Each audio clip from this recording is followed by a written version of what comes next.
Boa noite a todos, que Jesus nos abençoe, graças a Deus mais uma quinta-feira, aqui reunidos no Fé, Amor e Caridade, envolvidos pelos mentores da casa, juntamente com os nossos anjos da guarda, encerrando o ano, penúltima quinta-feira, e a alegria de termos o nosso Luiz conosco mais uma vez.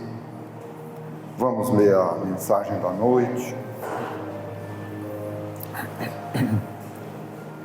E até mesmo os cabelos da vossa cabeça estão todos contados. Não temais, pois, mais valeis vós do que muitos passarinhos. Mateus, capítulo 10, versículo 30 e 31.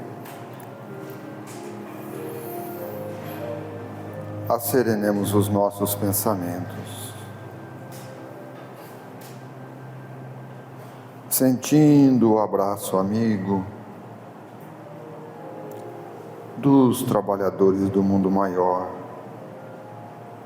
a nos envolverem neste instante, buscando Jesus na manjedoura.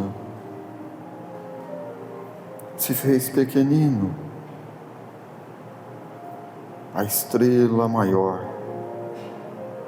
que veio em nome de Deus na terra, escondido, na humildade, nos dando a lição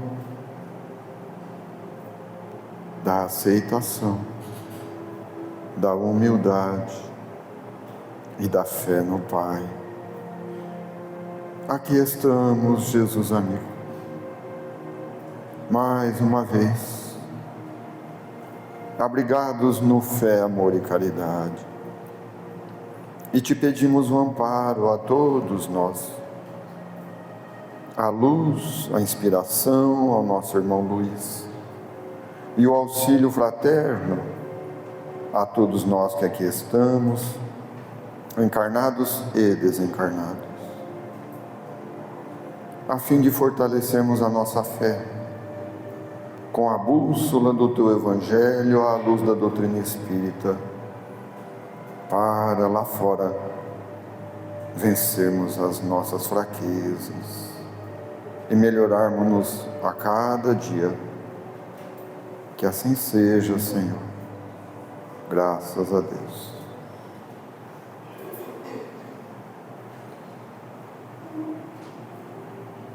O Luiz dispensa comentários, é prata da casa, vamos deixar ele falar. Deixa eu ligar aqui, peraí. Ligou? Fica à vontade, pronto.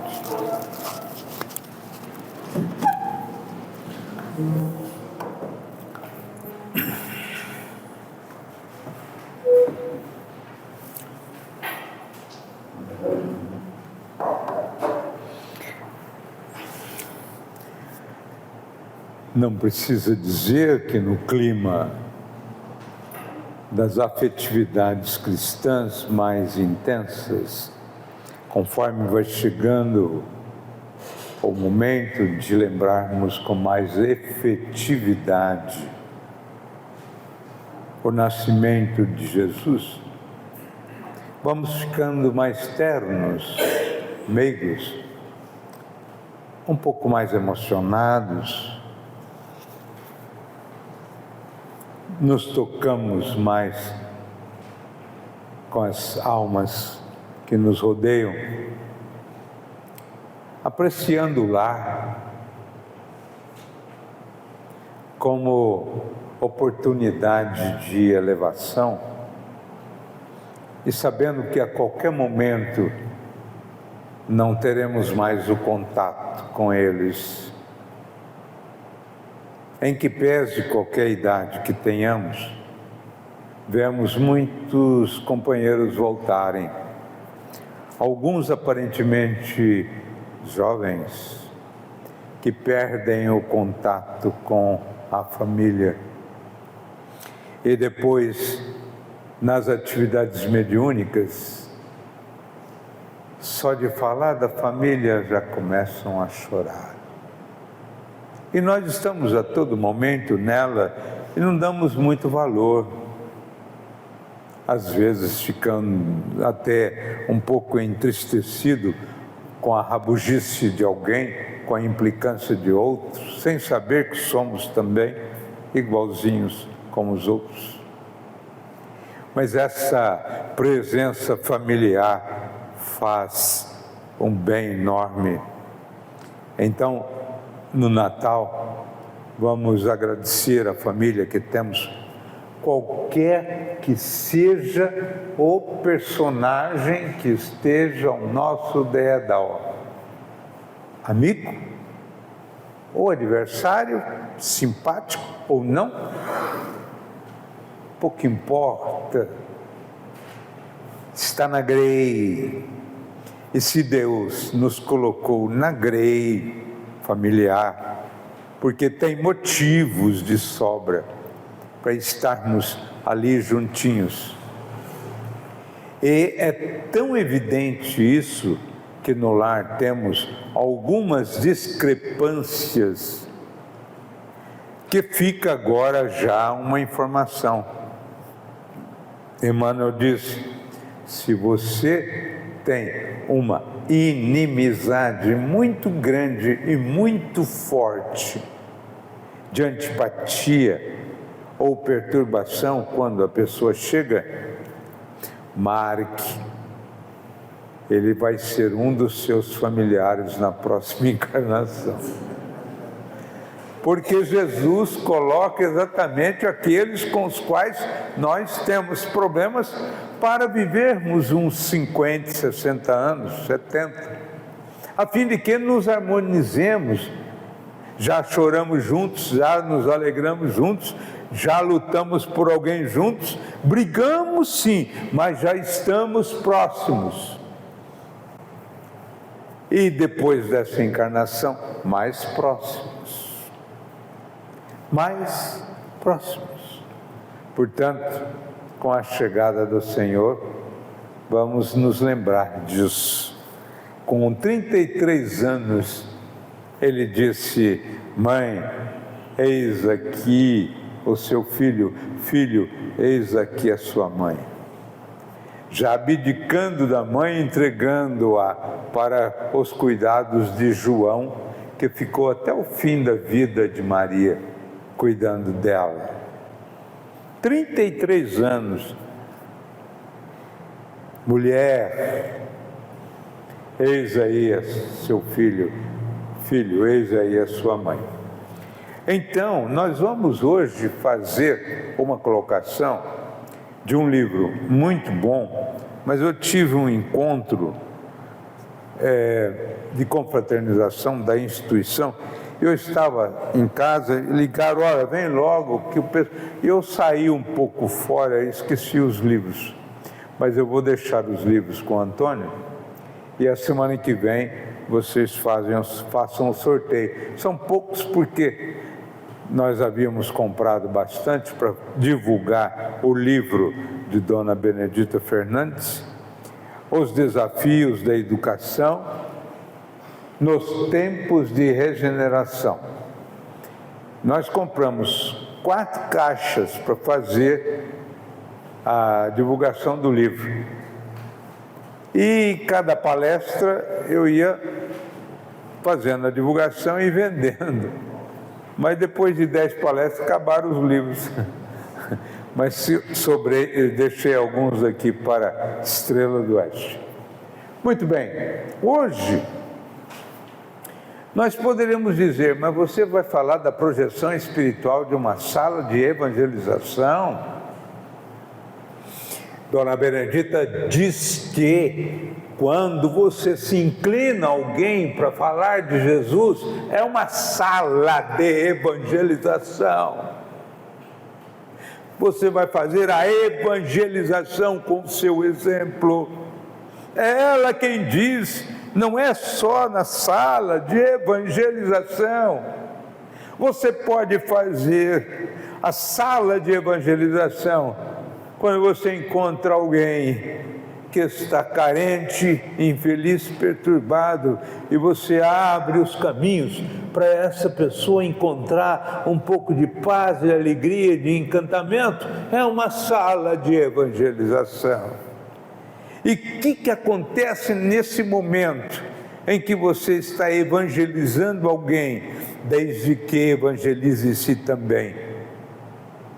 Não é orientação material, não são palavras. Evangelização não se faz com palavras, evangelização se faz com sentimentos. Evangelização se faz com amor. Evangelização às crianças ou aos adultos. Não tem evangelização de adultos? É evangelização de aura para aura, de coração para coração, de sentimento para sentimento. E ela diz claramente, e aqui começa a nossa atividade: uma reunião é um ser coletivo, mas pode ser um ser coletivo com 4 pessoas. Uma reunião é um ser coletivo cujas qualidades e as propriedades, olha que coisa interessante, as qualidades e as propriedades são resultado de todas as potencialidades presentes. É um ser coletivo. Então você está com a Dedé, está a Dedé te evangelizando e você também, é uma sala de evangelização. É um ser coletivo que naquele momento corresponde à multiplicidade das potencialidades presentes. E se for numa sala de evangelização, é a mesma coisa, em que todos formam um feixe. E esse feixe, quanto mais homogêneo, mais humano, mais próximo, mais produtivo ele é. Porque as ideias contrárias dificultam os relacionamentos prósperos. Você fala uma coisa, a pessoa te contraria. A pessoa fala uma coisa, agora eu vou te contrariar. Isso vira o quê? Um campo de batalha. É uma arena de pugilatos. Na atividade de evangelização, não. Deve haver uma homogeneidade. Então, quando você vai falar de evangelho, você fala assim: ô Dedé, é diferente. Quando você vai falar com a família, são os entes do amor. Você os toca, os envolve, os gratifica. Se você vai falar numa sala de evangelização, você tem que envolver as crianças com humor, com habilidade, sem irritação, sem grito, metodologicamente afetuoso deve ser o professor ou a professora, a fim de que possa adentrar pelos caminhos sutis das emoções, dos quadros culturais, das ideias elevadas, levando-os a admirar cada conceito, como se você admirasse a paisagem multicor. Então, dentro desse painel, ela diz que uma sala de evangelização é um cenáculo. É como se nós tivéssemos aqui a última ceia. E há uma explicação da última ceia. Qual a explicação? Os discípulos estavam preocupados. Senhor, como que vamos fazer a ceia? É Páscoa. Nós precisamos fazer a unção da fraternidade. Onde será? Ele disse: procure alguém que traz um jarro de água é um homem. Quando vocês encontrarem um homem sobraçando um jarro com água, pergunte para ele, e ele vai dizer qual é o cenáculo de onde nós vamos nos reunir para a última ceia. Não seria a última ceia, seria a ceia da Páscoa. A última ceia nós ficamos sabendo depois que era a última. Mas a ceia tão bela, passaram então os discípulos a procurarem um homem com um jarro com água. E foi a coisa mais fácil de encontrar, porque naquela época as mulheres carregavam o jarro, nunca um homem. Encontrar um homem carregando um jarro com água foi indicação de Jesus.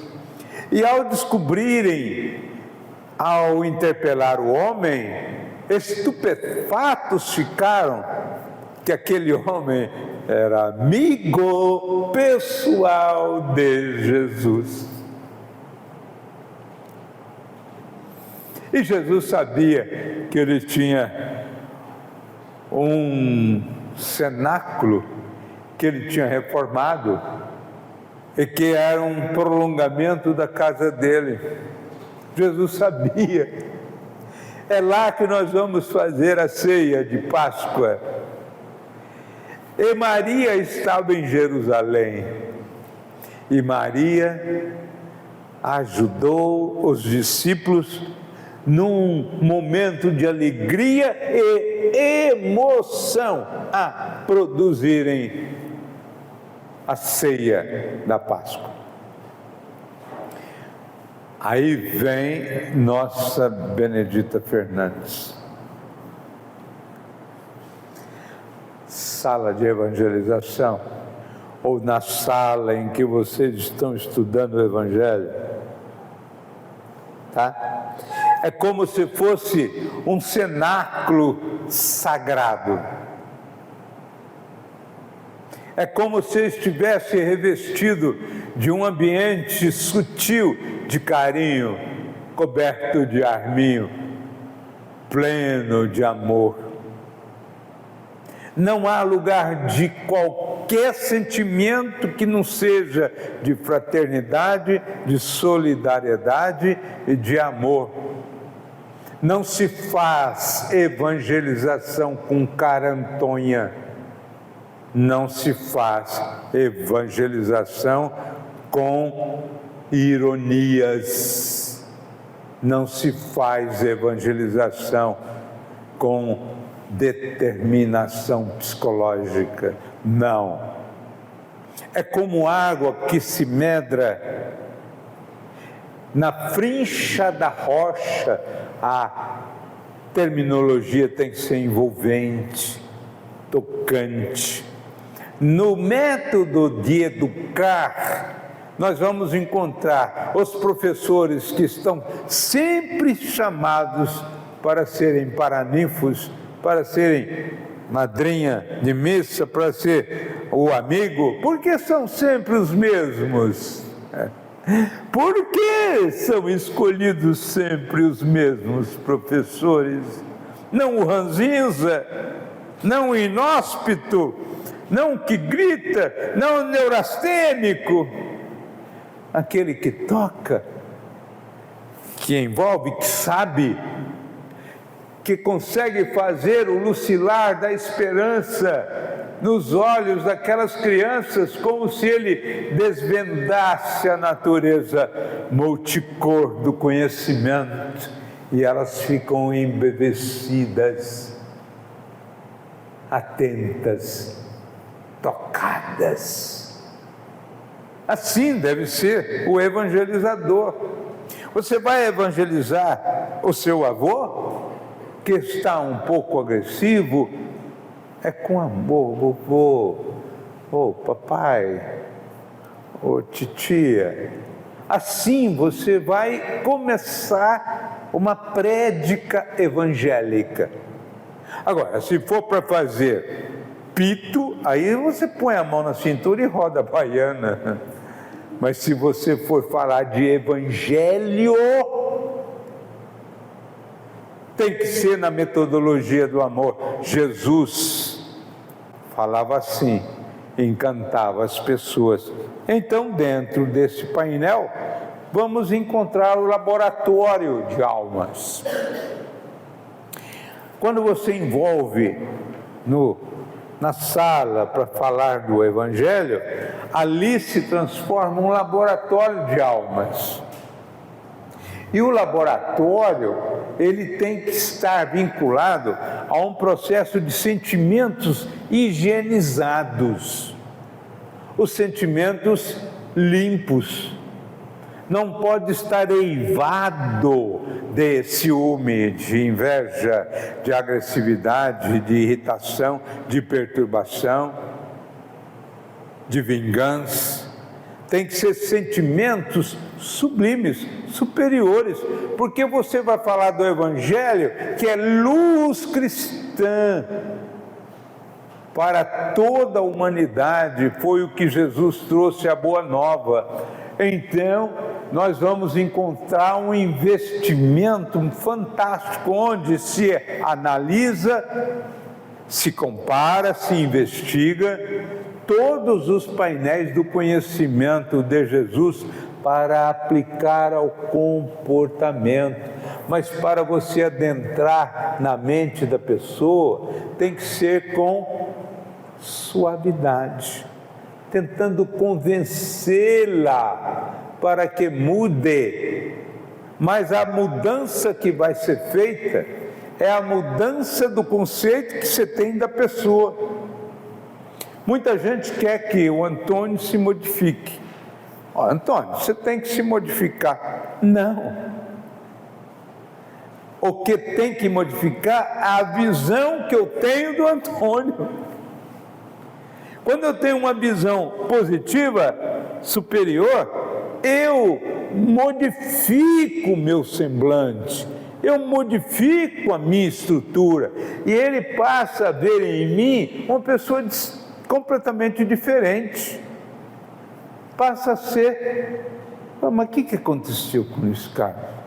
Ele está mais simpático, mais amigo, deixa eu ouvi-lo. Por quê? Você mudou a sua forma de ver o Antônio.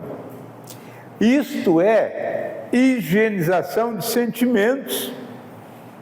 Isto é uma projeção que você faz com aura do querer bem. Então você faz um clichê mental superior. Por isso que é necessário uma sintonia de entendimentos e de compreensão entre o evangelizador e o evangelizando. Há um polo de aceitação. Então você vai falar do Evangelho para ele. O que você vai falar do Evangelho para ele? O meu encanto, minha paixão. Não é assim? Meu pé de manjericão, vem cá. Deixa eu te falar alguma coisa que eu li. É assim que tem que ser higienização de sentimentos, para que os clichês mentais sejam sublimes, ternos, meigos, maravilhosos.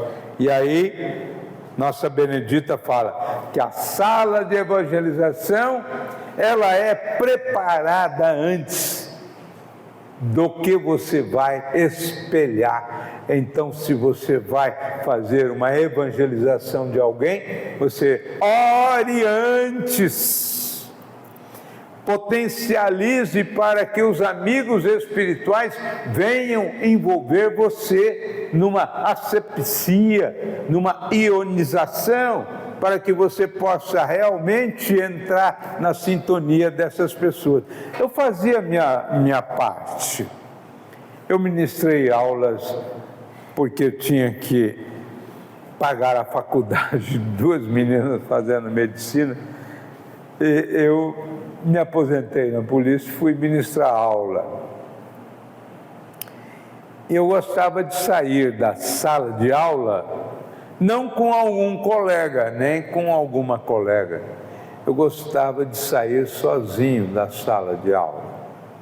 Então, no interregno entre a sala dos professores e a sala de aula, havia um trecho a percorrer. E eu iria, então, entrando na sintonia da sala, fazia a prece: Senhor, eu preparei com carinho, com esmero, todos os ícones, todos os trechos mais importantes, as explicações técnicas, está tudo certinho, tenho uma boa memória, mas eu gostaria que os anjos de guarda de 60, de 80, de 100, no começo tinha salas muito numerosas, de 120 alunos, era praticamente um universo de almas, que eu possa adentrar na sala de aula e sentir a inspiração dos anjos de guarda para que eu possa produzir o melhor para os filhos de Deus. É uma ionização, você tem que estar com asepsia, preparado. E, se possível, se não tiver técnico, os anjos de guarda de quem está te ouvindo. Todos temos anjos de guarda, e quando se fala em evangelização, eles se reúnem. Então você vai visitar uma família, às vezes parentes, como eu vou para Rio Preto, vou encontrar lá sobrinhas, bisnetas, porque eu sou tio-avô, tio-bisavô. Eu me preparo para ver se eu toco uma menina, Vicky e Kari, se eu toco a Valéria, se eu toco a Janismara, porque é pouco tempo que eu vou ficar, então eu preciso deixar uma força, uma orientação. Então eu peço antes. É necessário que você se prepare para entrar na sintonia daqueles que são os menestréis, daquelas almas que estão te observando. É Benedita Fernandes quem nos ensina essas técnicas de evangelização. E nós precisamos considerar que, com os técnicos, eles trazem antecipadamente substâncias plásticas. O que é isso? Eles fazem limpezas fluídicas daquilo que seria os campos de resistência, aquelas estruturas perturbadas e infelizes, para que possam implantar, potencializar, projetar na mente dos instruendos ou dos evangelizandos aquilo que seria novas estruturas. E enquanto você fala e reproduz, inspirado no Mestre dos Mestres, no Senhor dos Senhores, porque você vai falar do Evangelho e da Boa Nova que Ele trouxe, nesse momento fica mais fácil você fazer projeções mentais para que as pessoas possam criar quadros mentais e entrar, portanto, na estrutura do evangelizador e, mais do que isso, dos espíritos que os monitoram. É Benedita Fernandes que nos diz que precisamos produzir na sala de evangelização um amor correspondente a Maria de Nazaré, quando na manjedoura esteve. O que aconteceu? Era época de recenseamento, e antigamente, como não tinha tanta gente como agora, eles falavam que você tinha que ir para onde você nasceu, e lá contar as pessoas que nasceram, por exemplo, em Nazaré. E quem estava morando em Nazaré, se nasceu em Jerusalém, tinha que viajar para Jerusalém para fazer o recenseamento. Então, Nazaré tinha muita gente, uns que nasceram, foram embora e que voltaram. Por isso que Maria, José se acercaram. Ela tinha 17 anos, ele já viúvo, com filhos, cerca de 60 e poucos anos, ela com 17, e trazia ela Jesus no ventre. Bendito é o fruto do vosso ventre, Jesus. Mas como era recenseamento, muita gente não tinha hospedagem, não tinha um lar para abrir a porta. Então José pediu para um senhor dar condições para que ele pudesse usar aquilo que seria a nossa garagem. Porque hoje nós temos carros, temos garagem. Antigamente não, antigamente tinha animais, e os animais ficavam na estrebaria. Então José falou: olha, como não tem lugar, será que eu posso usar a sua estrebaria? E alguém de bom coração falou assim: pois não, pode colocar sua esposa lá. Então ele entrou num lugar, tirando os animais, onde ficavam os animais, amarrou os animais ali, né? Foram amarrados ali fora, e eles ocuparam a estrebaria, que tinha a palha dos animais, portanto. E é assim que você deve produzir na evangelização do seu lar, com alguém que você ama, ou na evangelização de uma casa espírita que tem uma sala de crianças, ou adolescentes, ou adultos, que você possa usar aquele ambiente com a mesma moldura da afetividade, do carinho, do afeto que Maria de Nazaré produziu. E a manjedoura se transformou num campo maravilhoso de bênçãos redivivas, que teve também até os 3 reis magos ali fazerem visita e trazerem os presentes. E a espiritualidade em flor ali estava para recepcionar o Senhor. Este cuidado nós precisamos ter com o local da evangelização, como é o nosso local, como é o local da evangelização, ou como é o local onde vamos nos evangelizar. Ficou claro?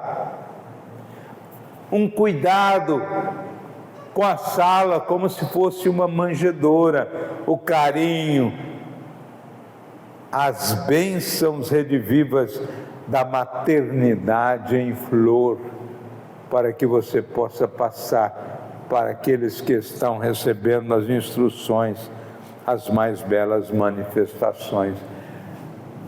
Benedita Fernandes diz que a sala de evangelização, você tem que, como se Jesus nela estivesse presente. Por quê? Porque Ele é o Senhor portador da lição mais bela do Evangelho. O Evangelho é Jesus. Nós vamos só interpretar. E é tão lindo esse manancial inesgotável, que você tem que lembrar exatamente de hospedar Primeiramente, você tem que se preparar. Se você vai ser o evangelizador, você tem que viver as lições, sentir Jesus.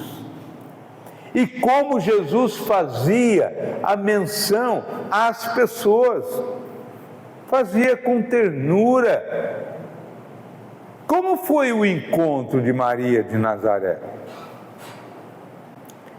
Aliás, de Maria Madalena. Como foi o encontro?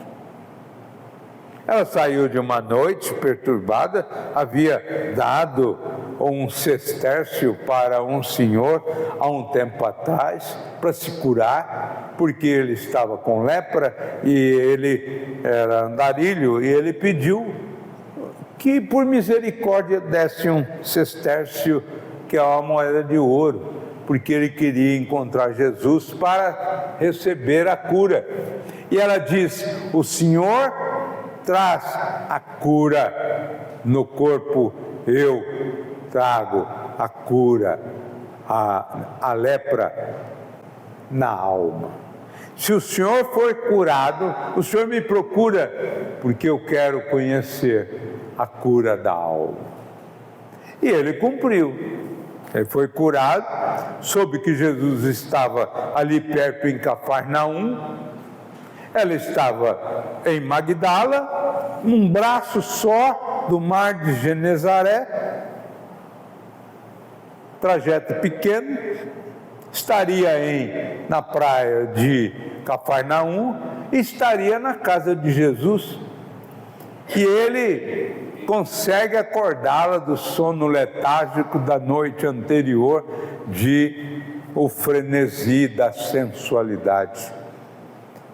E tal foi a sua instância que ela conseguiu acordar, porque ele burlou a vigilância, falou que queria falar com ela, falou: impossível, nós já tivemos um sacerdote, um rei e um príncipe que vieram para ficar com ela, mas ela teve uma noite muito intensa e ela não atendeu. 3 grandes homens com moedas de ouro, nós vamos abrir para o Senhor. E ele disse: se ela ficar sabendo que vocês não franquearam a minha entrada, ela vai puni-los. E contou a história. Ela falou: então espere um pouco. E ele, pé ante pé, acompanhou aquela servidora, serva. E quando adentrou no quarto, a serva se espantou que o homem estava também lá. E começou a gritar com ela, com Maria Madalena, sobre aquilo, até que ela acorda. E ela reconhece: eu estou curado. Aqui arrancou as vestes andrajosas e mostrou o corpo limpo. E ela então pede um roupão e vai encontrar Jesus. Ele estava na casa de Pedro, Simão Pedro, tosca, casa tosca. E como sendo uma frecha entre o telhado tosco, uma luz iluminava o Senhor. Ela empurrou a porta suavemente, com o rangido natural das portas antigas, e encontrou aquele Senhor iluminado. Qual foi a recepção de Jesus? Amor. Então, quando você vai falar do Evangelho, é como se você estivesse adentrando no local onde está Jesus. Para que você possa, assim, tocar o coração e educar o espírito com as lições do Senhor. Sem a sala de evangelização, lógico, as trevas tomam conta.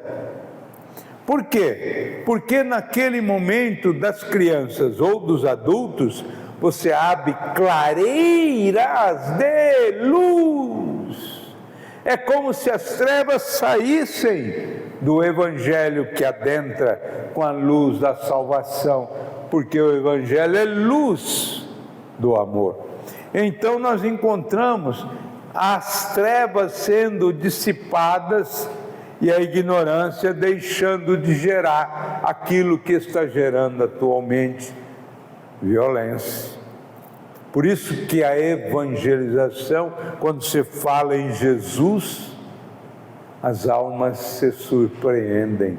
Dentro desse painel, ela fala assim: os objetivos da evangelização é despertar as faculdade da afetividade.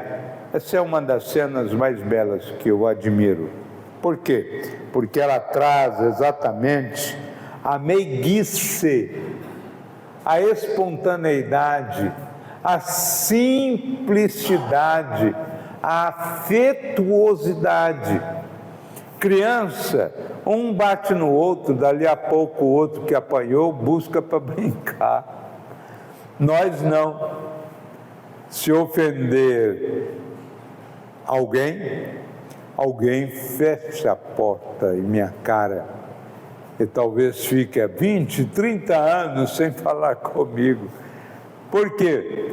Porque você faz com que essas crianças, nesse período receptivo em que se encontram, que ainda não tem a formação daquilo que seria malícia, ofensividade, tem condições de fazer com que você possa trazer as promessas de Jesus e encontrar eco no coração dessas almas que têm simplicidade.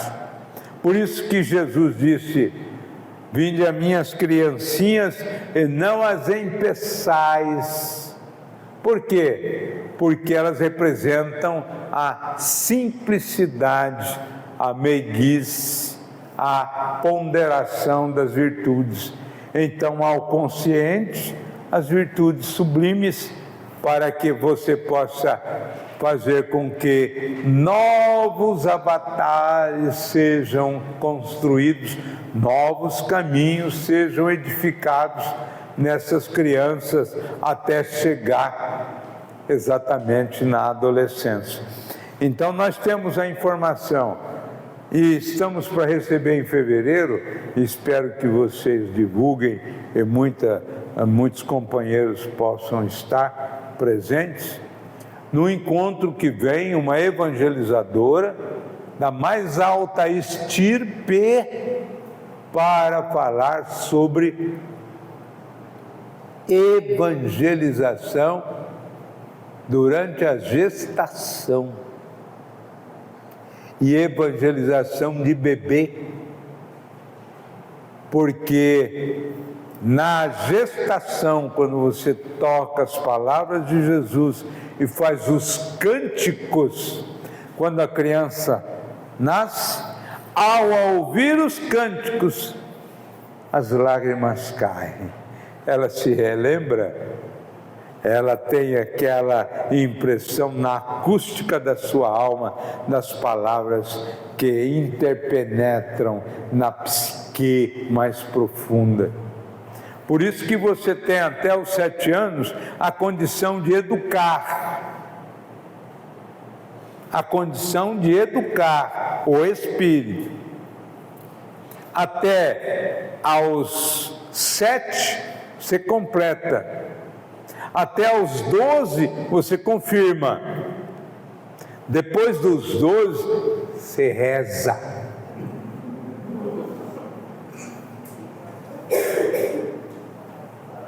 Porque depois dos 12 não pode mais arrumar o cabelo dele, não pode querer arrumar o colarinho, porque ele agora entra numa fase, segundo em Samitiba, de que agora ele tem que modelar a sua vida, porque ele tem que marcar os parâmetros da sua personalidade. Então ele passa a questionar todas as estruturas que vêm para lhe ensinar. Ele questiona o professor, não sabe nada. Questiona a mãe, a senhora mente. Que mente, menino? Mente. A senhora, esses dias, a dona Geofrecha chegou na nossa casa e a senhora falou para dizer que não estava. A senhora mente. Que autonomia que a senhora tem para me ensinar alguma coisa, sua mentirosa? É a fase da adolescência.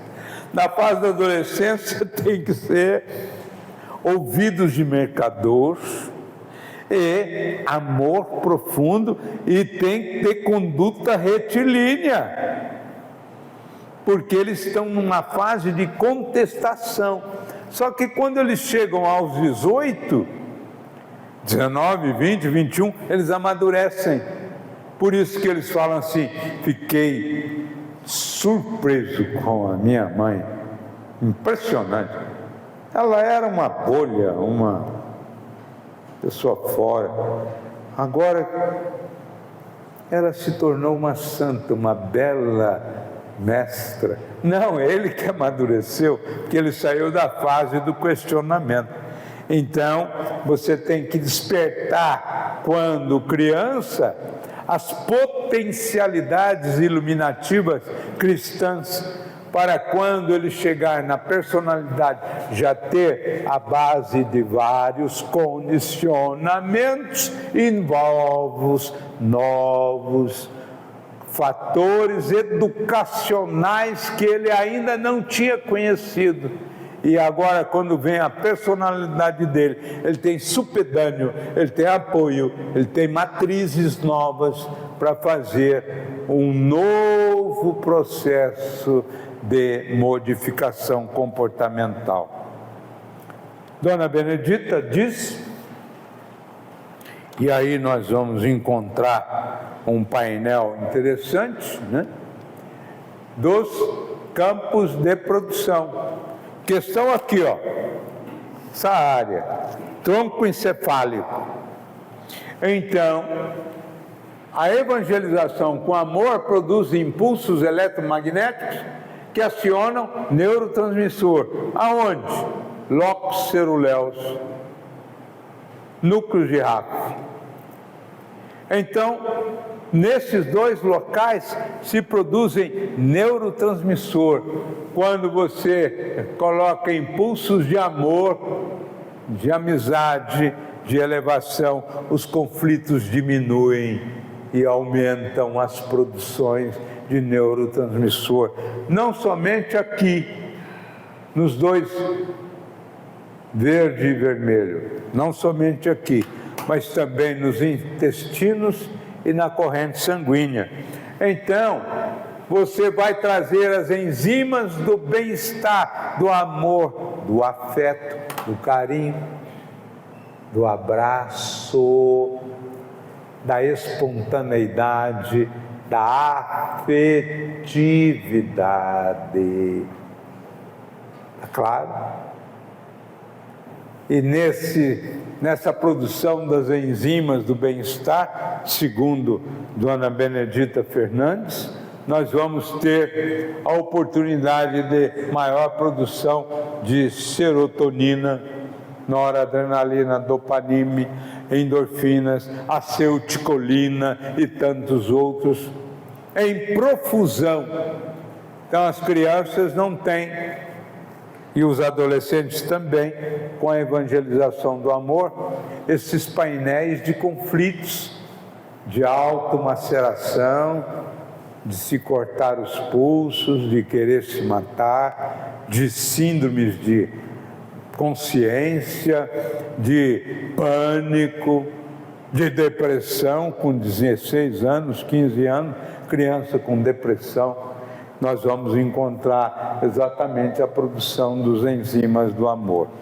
Dona Benedita coloca que a atenção do evangelizador é de uma pessoa evangelizada. Se você vai fazer uma sala de evangelização com o Antônio, familiar que é necessário que você traga também os lumes da afetividade, da evangelização da sua alma, para passar a ele os polos de identificação com o seu comportamento.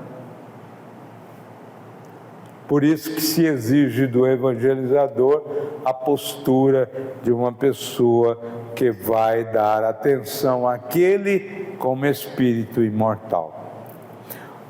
E é tão importante ser evangelizador porque tem umas coisas interessantes para produzir. A educação faz com que nós tenhamos recursos inimagináveis para vencer as nossas provas e expiações. Quem não as tem? Quando nós evangelizamos pessoas, as nossas provas são menores e as expiações suportáveis, porque a espiritualidade nos banha com a presença, fortalecendo os nossos ombros e enriquecendo a nossa visão com determinados caminhos que não são conhecidos pela maioria e que trazem tesouros profundos, estados d'alma saudáveis. Enquanto as pessoas estão se engalfiando em perturbações, nós passamos ilesos, com uma nova visão, vendo horizontes muito mais belos e estruturas muito mais saudáveis. E ao educador, é bom saber que recebe quadruplicadamente recursos inimagináveis do mundo maior, que são bônus para que você possa quitar os seus débitos escabrosos de passados infelizes, de sofrimento e de dor. Dentro desse painel, vamos fazer com que a evangelização nos tire da culpa, porque o Senhor traz a vida futura, Ele não traz o espelhamento do passado. Você não pode, em sã consciência, estar dirigindo um carro e você virar para ver o passado. Você bate no poste à direita. Se você for olhar para trás na esquerda, você bate no poste à esquerda. Você tem que olhar o passado pelo retrovisor. E assim, ó, rápido, mas com uma visão ampla e detalhada para o amanhã.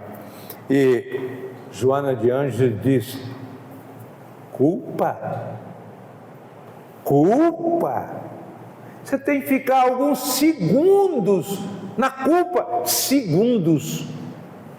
Imediatamente ao momento que eu me arrependar, imediatamente fazer uma construção de modificação estrutural. O que fez Zaqueu quando conheceu Jesus? Que ele sentiu a beleza do verbo cristão entrando na sua casa. Ele disse: Senhor, eu sou um publicano, compro tributo e vendo para ganhar muito. Metade do que eu tenho eu vou dar aos pobres. Ele não ficou em culpa. Jesus entrou na casa dele, naquele momento ele disse: metade eu vou dar aos pobres. E vou analisar aqueles casos que eu